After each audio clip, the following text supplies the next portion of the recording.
अस्सलाम वालेकुम नाज़रीन, आवां अनवर अली सोलंकी ऐं अवां ॾिसी रहिया आहियो Sindh issues news TV.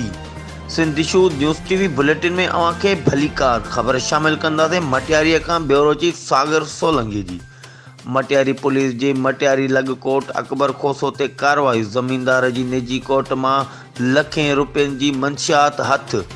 Matiari police Akbar खोसो जे कोट ते ॻुझे इतलाह ते कार्रवाई करे मेन पुड़ीअ में इस्तेमालु थींदड़ लखें रुपयनि जूं सोपारियूं ऐं मेन पुड़ी ऐं इस्तेमालु थींदड़ कचो सामान हथ करे वरितो, जॾहिं त उते मौजूदु जवाबदार पुलिस खे ॾिसी फ़रार थी वञण में कामयाब थी विया।